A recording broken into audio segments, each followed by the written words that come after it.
Hi, I'm Brian Bassett with the Howard County Public School System. Welcome to HCPSS Insight, a live opportunity for you to interact with school system representatives. Today we're going to discuss the next generation science standards. The standards incorporate many of the lessons learned since the first generation of educational standards arose in the 1990s, and they aim to leverage more recent educational research into how people learn. Intended to be all standards for all, the next generation science standards are designed to integrate science practice with science knowledge and enhance coherence in learning. Today's session is designed to help you better understand the next generation science standards and any coming changes in Howard County science classrooms. And we want to hear from you. We welcome your questions, which can be submitted in a couple of ways. The first is to tweet your questions using the hashtag HCPSSinsight.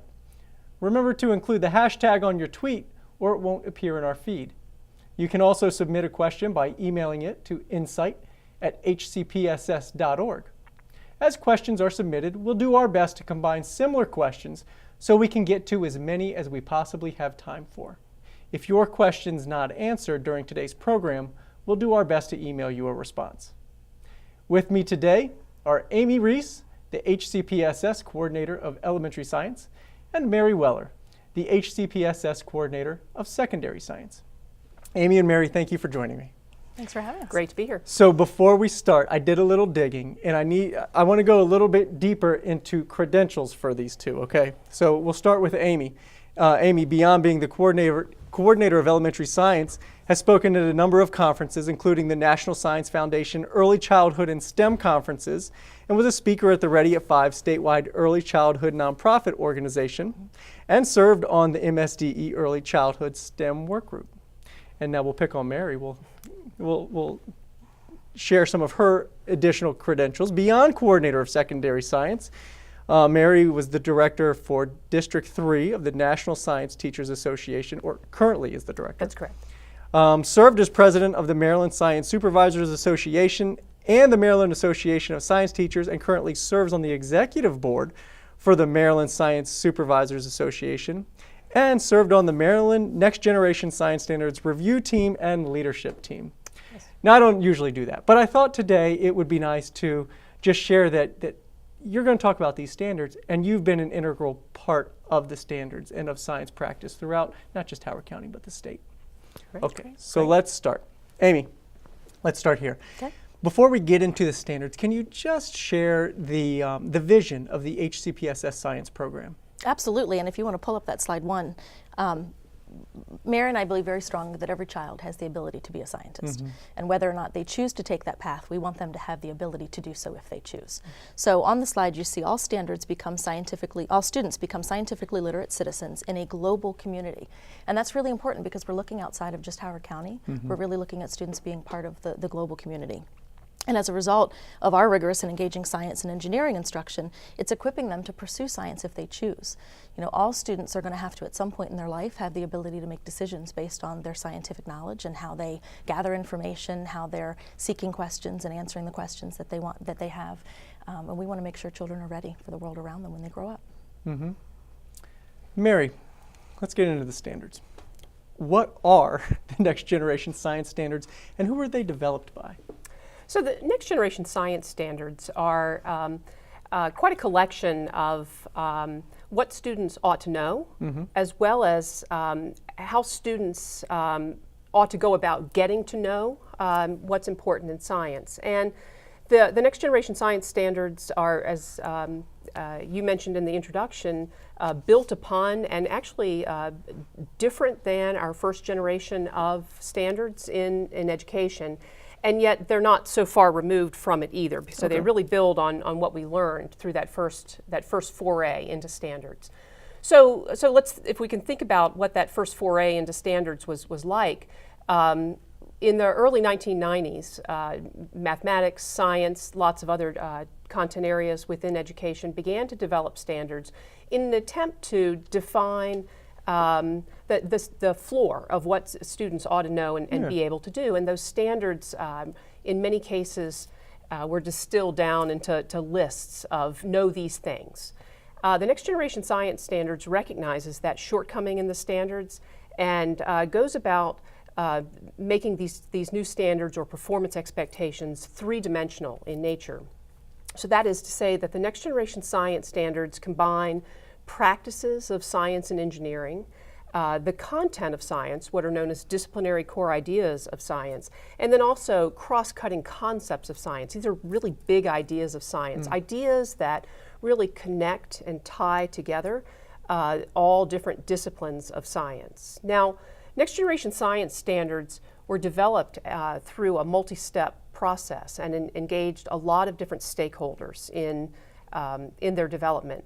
The standards began with the writing of the framework for K-12 science education, and the framework was a report that came out of the National Research Council based upon much of the research in education as well as those lessons learned from the first set of educational standards. And then from that report, these standards were written, and they were developed by a group of writers as well as lead states, 26 states from across the country that were involved in the writing and review. And Maryland was one of those states to be engaged in that actual writing process. Was the U.S. Department of Education involved? So the U.S. Department of Education was not involved in the writing of these standards. The standards were written by states and for states. In addition to the 26 lead states, the American Association for the Advancement of Science was engaged. The National Science Teachers Association was engaged. The process was facilitated by the nonprofit Achieve Incorporated, but the U.S. Department of Education was not involved in that process. Amy, how about parents and teachers? What was the involvement of parents and teachers during the development of the standards? Actually, not just parents and teachers, but international.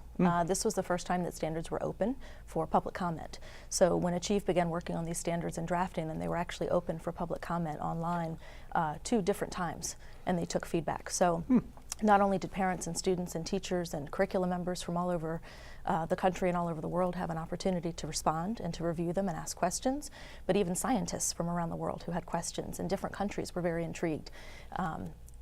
Having that opportunity for those standards to be public, be interacted with, asked questions about, and then they made revisions so that the standards that are actually produced and actually publicized now are standards that people had input in. And when did this process begin? 2013 is when it was adopted by the state of Maryland, so it was for about 2 years before that. Yeah, so the framework, the first draft of the framework came out in 2011, and then the framework also underwent public review, and feedback was incorporated there before the standards, but the final version of the standards came out in April of 2013, and then Maryland adopted the standards unanimously in June of 2013. Okay. We just went through a shift in many of our other standards, Common Core standards.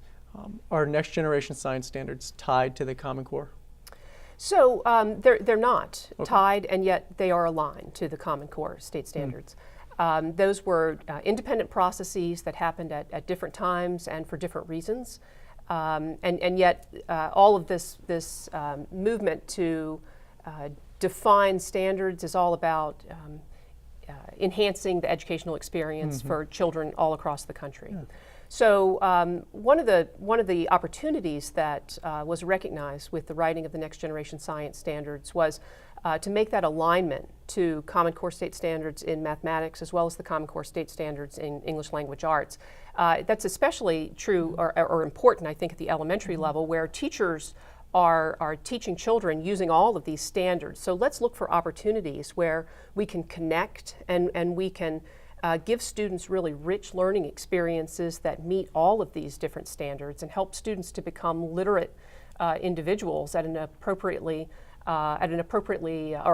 level according to their developmental readiness. And so within the Next Generation Science Standards, one of the things that we find, which I think is a very valuable tool, is actual explicit connection to English Language Arts, Common Core State Standards, as well as mathematics. And you know, it all really does come down to this idea of individuals developing literacy with a particular emphasis on the idea of using evidence in order to make one's argument. And so when we look at the connectedness among these three different sets of standards, that's really the sweet spot for each of them. And share with us again, I believe you mentioned it earlier, but how many states have adopted the standards? So to date, the number, I believe it's 18 states, plus the District of Columbia, that have actually either adopted the standards or adopted a slight variation of the standards. This is not something that's required of states, and so, of course, every state also has its own rules for when and how they can adopt standards, and so whether, in fact, states have adopted or whether states are simply looking to the Next Generation Science Standards to inform their current standards, it's really making huge inroads, I think, all across the country. And to add to that, the idea of the framework, when she mentioned earlier, the framework is the research that was done by the National Research Council Science Board that led to the development of these standards. And even states that have not adopted the standards, the framework is becoming a baseline, talking about these three dimensions, looking at the practices of science and engineering to make sure that all students are moving in that direction as they learn. So even states that have not adopted the standards fully are using that research to forward their work. So, Amy, states weren't required to adopt the standards, but Maryland did adopt the standards. So is it therefore a mandate from the state of Maryland to Howard County? It is. So right now in COMAR, which is our Maryland law, that Next Generation Science Standards have been adopted by the state of Maryland, as Mary alluded to earlier, in June of 2013, and they've become the Maryland Science Standards. So all students in the state of Maryland are expected to complete those standards before leaving school. Okay. Have they have our science classrooms seen changes as a result of the standards already? They are, and maybe we want to talk a little bit about transition so that people understand why those changes have been happening. Starting in elementary school, since it was adopted in 2013, we've immediately been looking. You know, the framework was out even before 2013 when it was adopted. So Mary and I have been working with these standards and working with the three dimensions for quite a while. Once it was adopted and we began working with teachers to start looking at aligning curriculum and making a long-range plan, elementary school began to shift, and we really started with the practices.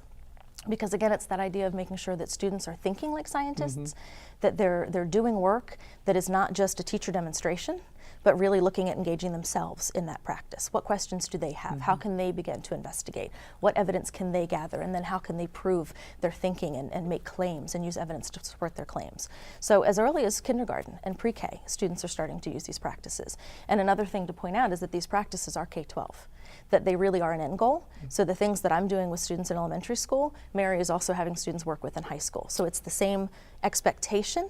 The standards themselves are a progression, but those practices that we talk about are for all students. And they're building. And they're building, yes. So where we might model some things for younger children, teaching them how to ask questions, helping to model investigations for them. By upper elementary, they're starting to do some of those things on their own, and we're building independence, so we're scaffolding those. But all standards for all students and all practices for all students. Good. Mary and Amy would love for you to get in on this conversation. So if you have a question, make sure you tweet the question to us using the hashtag HCPSSinsight or email insight@hcpss.org. And if you have a question and you're watching this broadcast after it was live, on demand, online, you can still submit questions and we'll get back to you. Okay. Mary, do we believe that the Next Generation Science Standards are a better solution than the previous model? So, yes, without any question. The Next Generation Science Standards really do refine what it is that we, not Amy and myself, but we as a nation feel that students ought to know. But they also very much shift the way that we give students access to that learning. You know, science. For so long, science was allowed, or only certain people were allowed access to science. But all of us are constantly immersed in a scientific and increasingly technological world. And so it's extremely important that we all have an understanding, not only of science, but where scientific information comes from. And Next Generation Science Standards really move us away from this misperception or misrepresentation of science as dogma, to understanding that science is a creative endeavor that all human beings can and ought to participate in, that that science gives us an opportunity to be able to explain the natural world, and that again, we can all be participants in that understanding of our world. I think one of the other things, and you had asked a question before about, I think, some shifts, and I think we had a couple of slides that maybe we could show to the audience. Slide number 3 in particular begins to show some of that comparison between science classrooms of the past and science classrooms of the future. You know, often science has been has emphasized this idea of rote memorization, of here's the science knowledge. Right. But what we know is that doesn't result in deep learning for students, and again, it misrepresents science as though it's some sort of a dogmatic discipline. So instead, with Next Generation Science Standards, we really want to contextualize the learning. We don't want it to just be about the facts, so we don't want to learn about things. We really want to be able to explain things. This idea, the fourth one on that slide that talks about posing questions with only one right answer. Certainly there is right information, and then there is information that's incorrect, that's in science, but we really want students to be able to explain their understandings, and we really want them to be able to use evidence to support their claims rather than just knowing right or wrong. Yeah. And then I think there's another slide. Maybe Amy can walk There us is through another one. Yeah, slide 4. So when we look at Lesson More, again, the idea of students not just reading textbooks. We're not driving our curriculum and driving our student learning with looking at a page in a textbook, Good. reading a passage and then answering questions. Good. That science is about doing, Yeah. and we want children to be hands-on. So students not only being able to do the science, but using varied textual sources. So whether they're looking at corroborating evidence, looking at source of information to see what information is coming from in terms of the text itself and what it's telling them, and is it corroborated with other information, or is it making sense with what they did in the classroom, and do things match? Nothing pre-planned. You know, people often think of science classroom as this cookbook lab. The kids come in, they get directions, they do the lab, they know what happens, and then they leave. And when you have a cookbook lab, well, the kids aren't really inquiring anything because they already know that there's an anticipated answer. So of course we're going to be safe, we're going to be smart, we're going to help to have students plan things ahead of time, but we want to base things on their questions, and we want to look at scientific phenomena in a real way so that students are able to investigate in a variety of ways. And maybe each group in the classroom has a different way of investigating, but they're all going to come to a similar idea, similar claim based on what they've seen. When we look at the idea of worksheets, we don't want worksheets. Science isn't about worksheets. Science is about real life, right? And authentic learning. Right. So we use things like journals and having kids interact within their journals, where it's a place where they can write their ideas and they can write observations, but then they can also begin to compare notes and look back at things over time. And so whether we have a kindergartner who's doing a class journal in the beginning of the year to have it modeled, or we're working in high school and having students use some sort of journal entry to be able to capture their ideas, we're shifting it to it being a student-centered classroom, that it's no longer just a student sitting watching a teacher share a PowerPoint or do a demonstration, but the kids are the ones that are really doing the learning. Yeah. And so one of the things I'd like to build on that Amy just mentioned, and I think it's extremely important for us to remember, and it's the idea of those traditional cookbook labs. And so I want to be clear, though, that never would we open up the chemical storage room, never would we open up the classroom just to allow students to go in and explore and inquire. Safety is absolutely our number one priority for students and for teachers. There are lots of different ways that one can inquire in a problem, and sometimes that inquiry may be more guided. Sometimes that inquiry may be a little bit more open, where students can make choices and go about designing their experiments.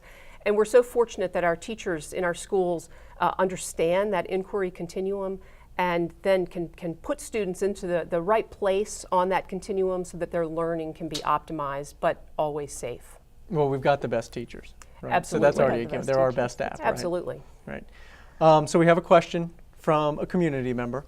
And so I promised Amy and Mary we'd stay out of political realm, and we will. But we live in an environment right now that you're not sure that what you're hearing either on the news or TV or any sort of media resources is trustworthy information or not.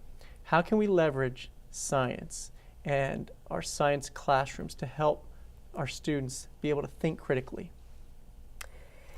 It's an excellent question, and I'm so pleased that we're able to make that connection between science and so much other information that we encounter every single day in our lives. And I think one of the key places where science can play a role in helping students to really sift through information and determine what's I'm going to call it good information and what's perhaps not so good or not so valid information is by developing this understanding that science is not a dogmatic discipline. When we're talking about thinking scientifically, we're talking about understanding ideas.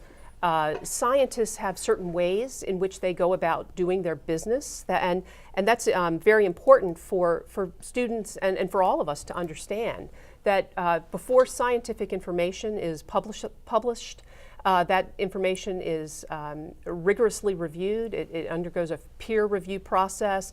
It's examined to ensure that it fits within the realm of our understanding. So science is a very rigorous discipline, and with rules, and those are rules that students need to be able to understand and participate in on a regular basis. And I think the practices help with that as well. When we talked before about the idea of making a claim, Right. that teaching children that when they are investigating something that they have to themselves be able to back up and support their thinking. So they can't just make a claim and expect people to believe it. But if they're making a claim and they have evidence to prove their claim, we're looking at actual scientific phenomena in a classroom. So having them go through that process to realize the importance of having data and observations and actual specific pieces of information to back up their thinking helps them start to vet sources when we talked about multiple various sources of information, so that when they read something, they immediately look for that backed up information. What is it? What is the evidence to prove their thinking? And I would guess that it's also instrumental in them maybe making a claim, creating a hypothesis, and then it not being verified. Maybe learning the opposite could be true and accepting the results. One of the other way. practices is the idea of arguing from evidence. So even as early as 5, we're teaching children how to have a conversation with someone and how to be able to argue your point and use evidence to back up your thinking. Having that conversation is important. Great. Mary, one of our Twitter followers, is interested in engineering. And what kind of engineering practices are the standards bringing to the classroom? So I think one of the key learnings that students can take away or will take away is that science and engineering are different disciplines, and yet they are disciplines that inform one another. So when we examine those science and engineering practices, we do see that engineering is called out specifically. In practice number 1, for example, the practice is asking scientific questions or make sure I get my language right, but they're defining the problem, right? Because in science we're about answering questions, but in engineering we may be about trying to find a solution to a problem that we need to assail. And so there's definite distinction between science and engineering that are made in those practices.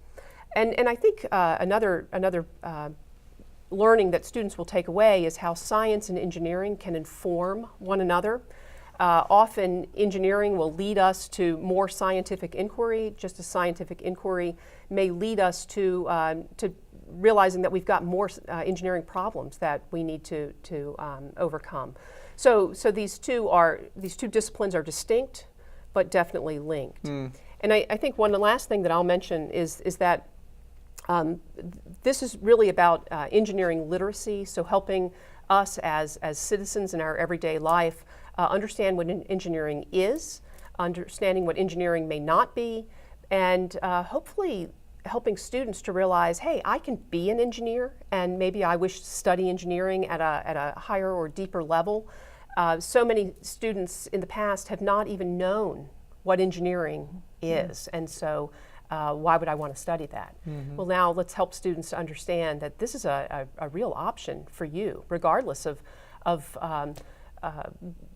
who you are. young ladies, please study engineering because there's no reason not to. And just clarification, the engineering had not been a part of the previous standards. Okay. So not only is it an important component, but it is new, and it's based on that research from the framework that the world we live in today, it's becoming more apparent that students need to be more familiar with it. And are we seeing engineering integrated throughout? So from K through 12, or is it more of a secondary? Nope, not Right. at all. So our elementary students are actually quite the engineers. And if you have young children at home, you know that they like to Absolutely. build things and see how things work and take things apart and do all of those pieces. So what we've done in elementary school is really look at how they can take the science units. They're looking at the standards and being able to learn these science concepts, but then at the end of the unit, there's an engineering problem. So the science that they've learned, they're able to then apply in a situation, in an authentic learning environment, where they're building and engineering and going through engineering design using the science that they've learned throughout. So every single grade, K through 5, has engineering throughout the year.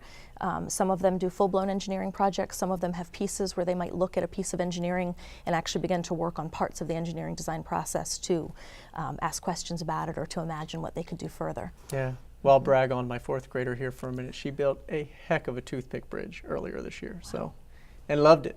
Excellent. And taught me a lot because I had to help her with her, and she's telling me about triangles and how it was terrific. Amy, what kind of involvement has Howard County, have you had in the implementation of the standards? So implementation of the standards, again, back in 2013 when they were adopted, Mary and I were both supervisors here in the county, and began to look at that transition and plan out how Howard County's approach to implementation would take place. In the primary grades, we actually began to look ahead and look at when State of Maryland was requesting that they were implemented, which was by 2017-18. So knowing that we had that many years, what was the best way to do it? To ensure that students didn't have gaps, to ensure that as students started the standards that they stayed with them.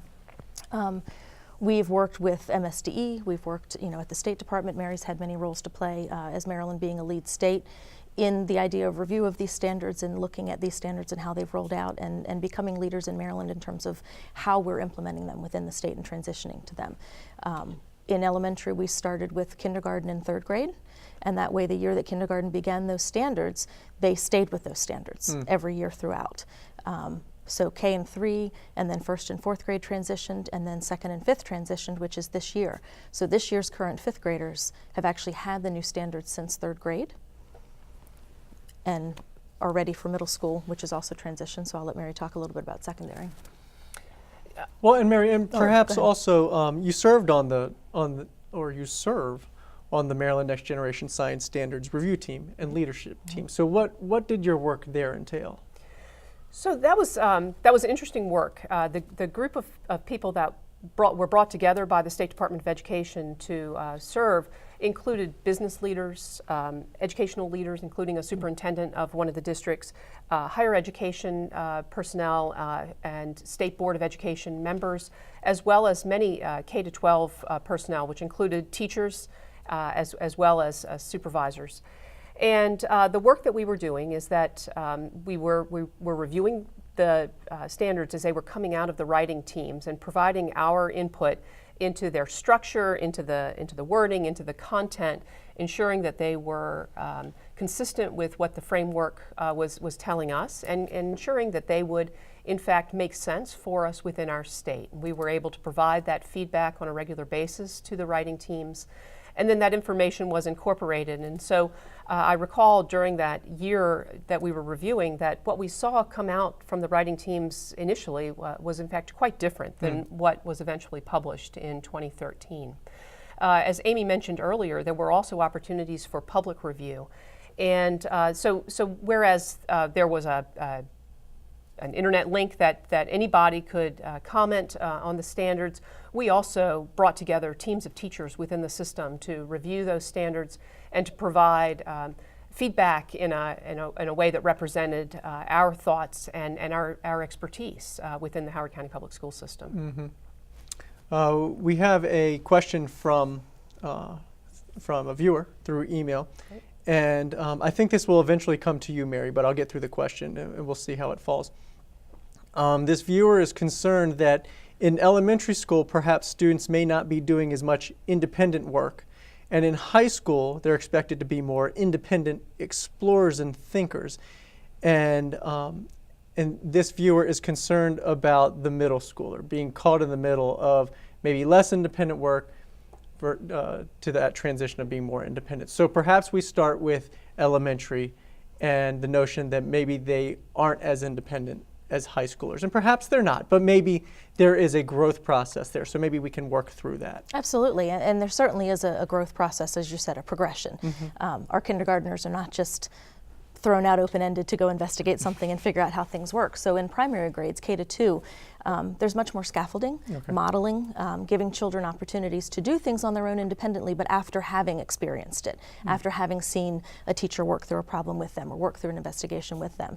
But we have first graders developing their own investigations, actually writing procedures, designing their own investigations as they're studying things like light and sound.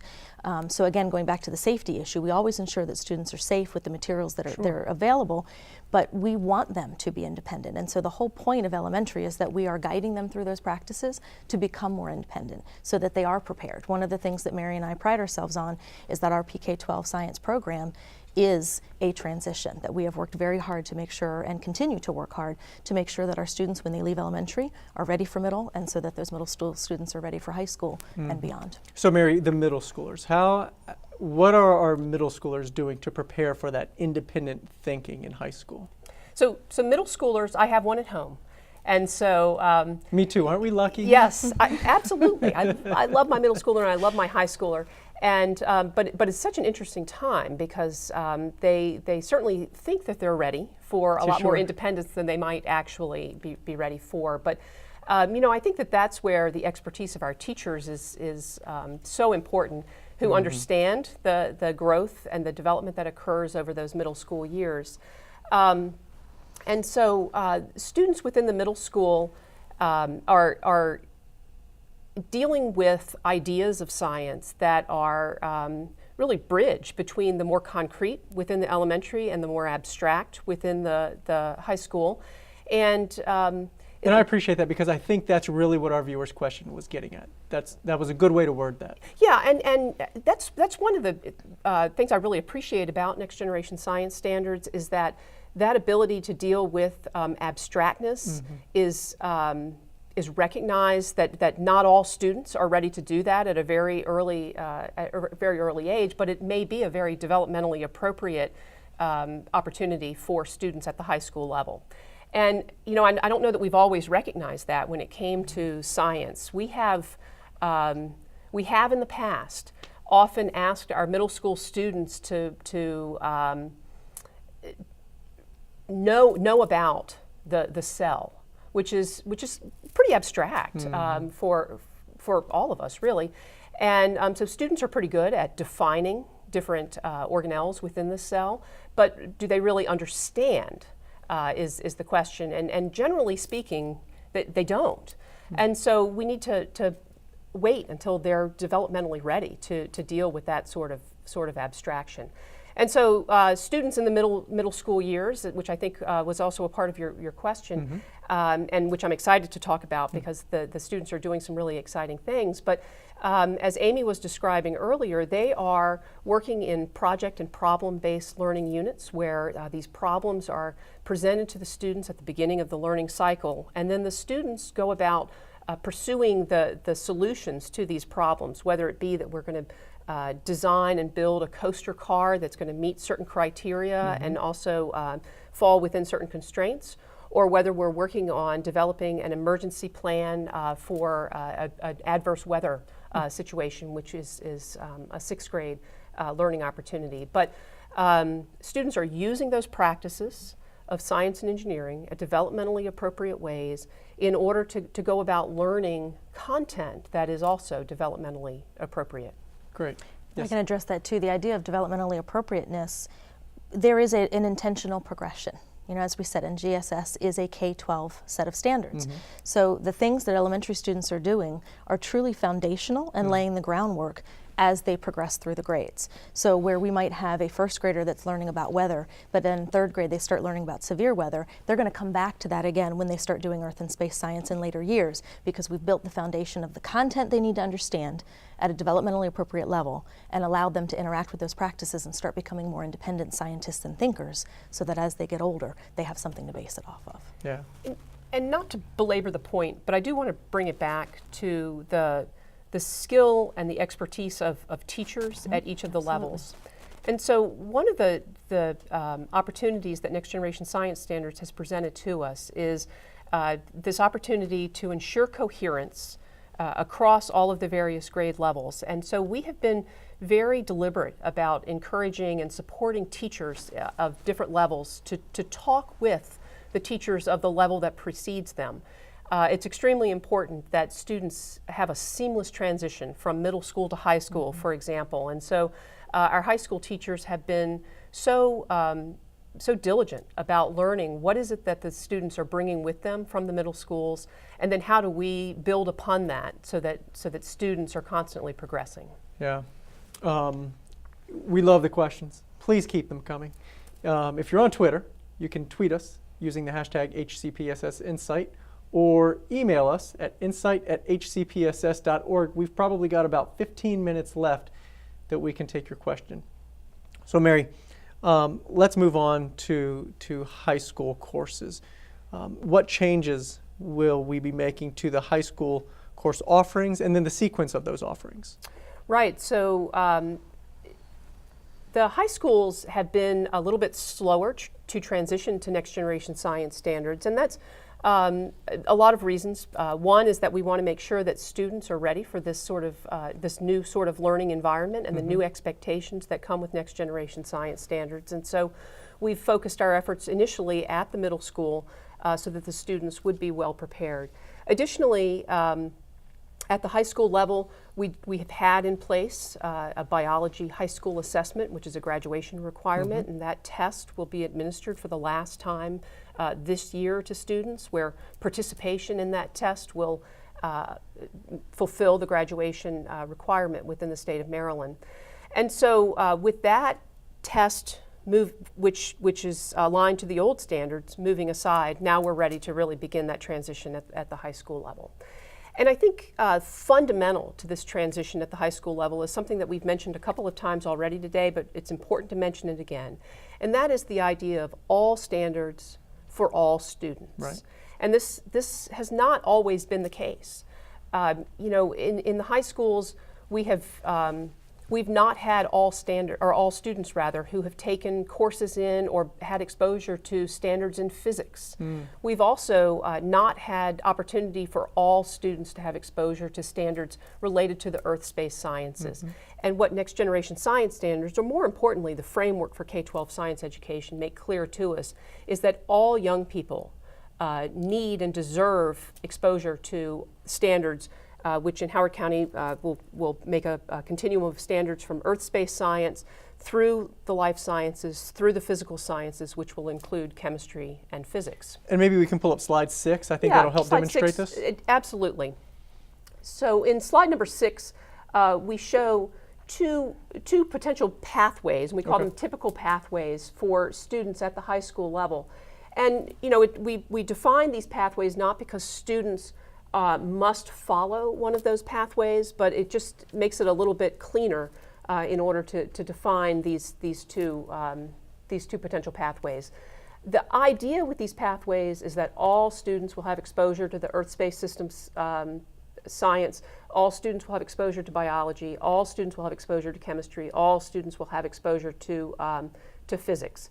The path on the left, which we call typical path A, gives students an opportunity to work with content experts in the earth space systems or earth space sciences in grade 9, and then progressing into biology in grade 10, and then advanced physical science, which will give them that exposure and deep learning in chemistry and physics in grade 11.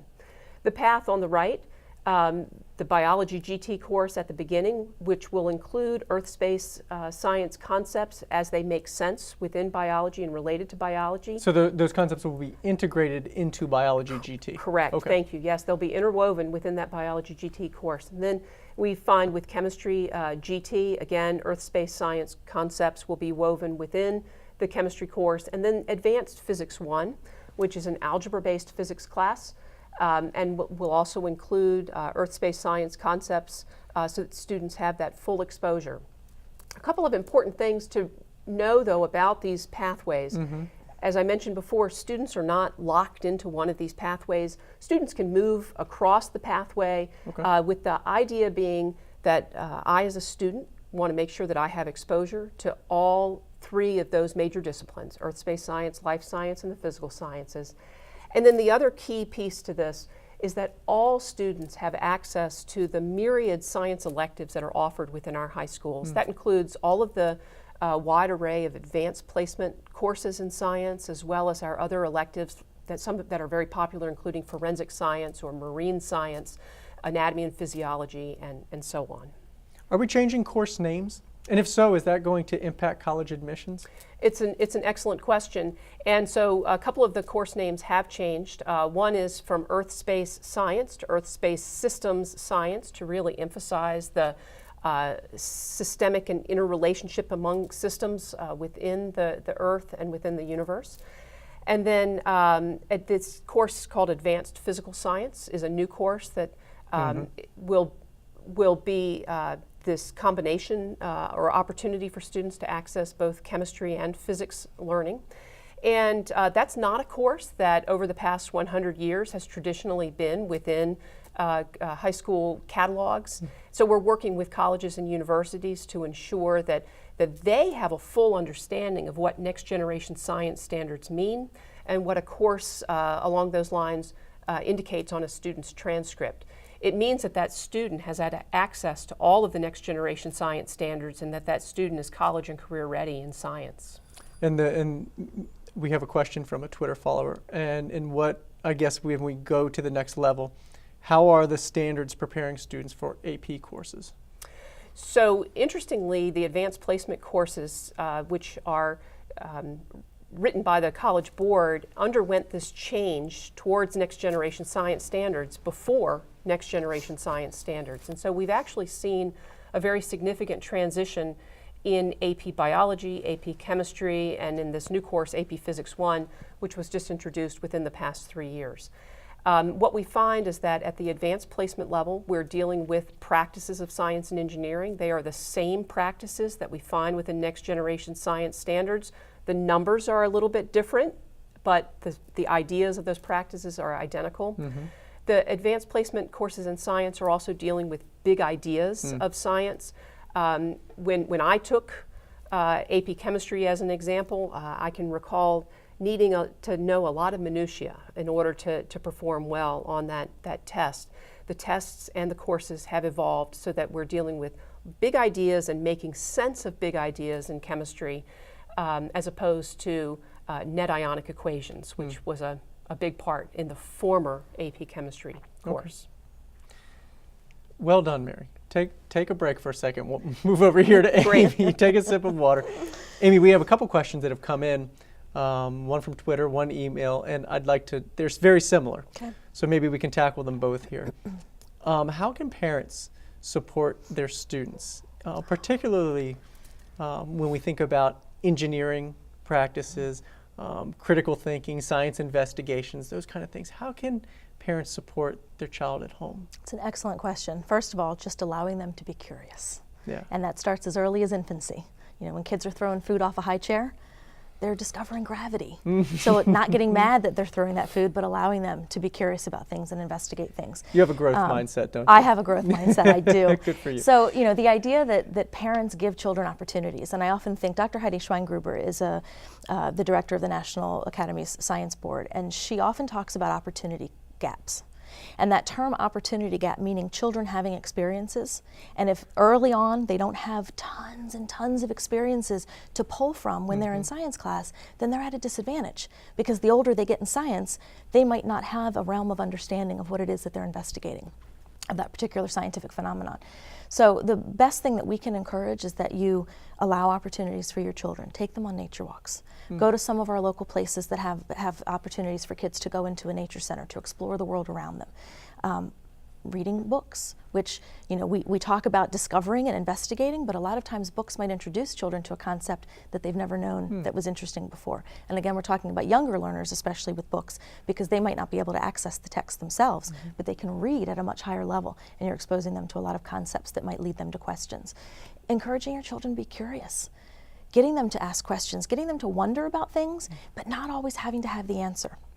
And I think as parents, we often feel like, and I have elementary age children myself, we feel like we have to know. They ask a question, you have to be able to tell them the answer. And we don't want them to just Google it, right? It's not about just Googling to find the information, but getting them to inquire more. Well, I don't know. How might we find that out? What could we do? What could we go look at? What could we ask? And getting them to really think about how to think like a scientist and be able to investigate further. The other thing I would say is communicate with your children's teachers. And whether they're a 12th grader, which we know 12th graders don't want parents coming in to talk to their teachers, right? But asking questions about what's happening in the classroom so that they can supplement that at home. Talk to your child when they come home. What did you do today in science? Don't say, did you do anything? Because they're going to say no. But you could say, what did you do? Or what investigation did you do? Or what was interesting to you today? What did you learn new today? Asking them questions that get them to really think about the science that they're doing so that you can then support that at home. And Mary, are there opportunities for our older students outside of the classroom as well? We're so fortunate here in Howard County that we've got so many community resources available to us. And so when I think about some of the partners that we have who support our work here in the school system, whether it be the Howard County Conservancy or the Robinson Nature Center as two examples among many. So there are many opportunities for students and families to visit these locations, to engage with nature, to engage with science. And we've been really lucky that folks at both of those locations, as well as others, have really had a two-way conversation with us about next generation science standards. They recognize that this really is about the young people and the students, the children, being able to be successful as adults when they grow up. And so we've had many conversations. We've tried to align our programming. We've tried to develop understanding of what resources each of us can offer to benefit the students. And I think that we've made some great strides in that way, so that we're not overly duplicating services, and we're also not leaving gaps, so that children really can inquire as student scientists in our community. So speaking of partners, another thing to think about would be just the library system. We talked about books, but it's not just about reading books, it's about engaging in classes. So the Howard County Library System also is an A+ partner with the school system, and they run courses, and they have talked to us and asked what kinds of things are certain grade levels doing, and they try to supplement or extend the learning that's happening in the classroom with some of the courses that they offer at the library, some of the books they put out on display for children at certain times of the year. So they're really trying to help children enhance what they're doing in the classroom. Good. Mary, we have a question through email that I want to make sure we get to, but then I want to make sure we also get to how we're assessing these standards. But I'm going to ask you this question as it's written because there's not a better way. Will there be a connection between human health and science, such as chemical effects on biology and living things?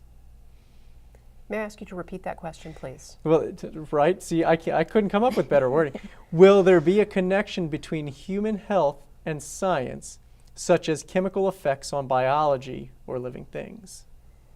So that question makes me want to emphasize that these distinctions or these demarcations that we have drawn within schools between and among the disciplines of science are really artificial. They were placed there many, many years ago as a convenience for us in order to be able to essentially tick off what knowledge students would have gained. So we have chemistry, we have biology. And what I hear in that question, I think, is how these disciplines actually merge into one another, that there are no clear demarcations. And so I don't know that I can answer that question specifically, but I do want to emphasize that absolutely, we want to look at where biology and chemistry are connecting. We also want to make sure that we understand within those earth-space sciences how chemistry and biology and physics are informed by our study of the earth and vice versa. Trying to move away from those artificial demarcations of the disciplines. Well, maybe what we can do is encourage the viewer to follow up with another email, and maybe we can respond on email to that viewer if they have more specific questions. That'd be great. Good. Okay, let's get into assessment. Amy, is there an assessment in place to measure the standards? There is an assessment that will be in place. So most parents are familiar with the MSA Science, which used to exist Yes. for the old standards. So now we have an assessment from MSDE that is called the Maryland Integrated Science Assessment, affectionately called the MISA, because we always have acronyms in education, course. right? So when we look at the MISA, MSDE is intending to roll that out as a field test this year. So 5th graders and 8th graders this current school year will be taking this field test in March. And these are looking at standards in more what we call grade bands. So it's not going to be every grade that they're going to take a test based on the standards in that grade. This is an assessment that will be online that is really intended to look at the overall learning of a student. So by 5th grade, they're going to be looking at standards that they learned throughout elementary school on the assessment. And on the 8th grade test, they're going to be looking at standards throughout the middle school. I'll let you speak to the high school. Sure. So MISA will also find its place at the high school. As I mentioned earlier, we've had an assessment in place that will be administered for the last time this year in its current form, which is that biology high school assessment. And that assessment was an end-of-course assessment, clearly looking at biology. With the Maryland Integrated Science Assessment, what we'll have an opportunity is for students to demonstrate their learning in each of those 3 disciplines, earth, space science, physical science, and the life sciences, as well as demonstrate their learning within the practices of science and engineering. That MISA at the high school level will be introduced next school year as a field test across the state. And the year after that will be an operational test, we expect. That's pending a waiver that the State Department of Education will request. But we expect that to be an operational test. And then we expect that it'll become a graduation requirement with some sort of a minimum pass score, as it shows on the slide, in the 2019-2020 school year. Now, school systems have the opportunity to administer that high school MISA at a time that they deem most appropriate. In Howard County, we plan to have students participate in that assessment after grade 11, once students have had ample opportunity to learn the content of each of those 3 major disciplines and become truly scientifically literate. Sure, that makes sense. So it won't be a graduation requirement for the next 2 years, following this year. That's 2 what years following this year. We anticipate that to be the case. Of course, it's not Amy's decision, nor is it my decision to make, but that is what we're learning from the State Department of Education, who's working with the U.S. Department of Education. Has it been piloted, or is this essentially the pilot? So at the elementary and middle school, this year as a field test will be the first time that the test has been administered in its full form. We did have the opportunity to have students participate in a field test of sorts, or a pilot test last spring. And that was an opportunity for students in both 5th grade and 8th grade to interact with some of the technological aspects of the assessment. But this year will be the first time that test has been administered in its full form. Amy, how is it implemented? Is it a computer-based test? It is a computer-based test, and our old test was as well. MSA Science was, so students are familiar with that. It is online. It is considered interactive, and as the Maryland State Department has described it, it'll be simulations and technologically interactive items. So there might be drag and drop, or things that students will be able to watch and then answer questions.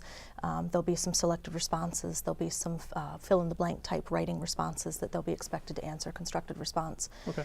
We at this point have not seen samples of it, so we're waiting as well to see how it looks. But again, the idea is that it's an opportunity for students to show what they've learned about those practices and about all those core ideas of science that we've done. So we anticipate students being successful because we know that we've been transitioning for a long time and they're ready.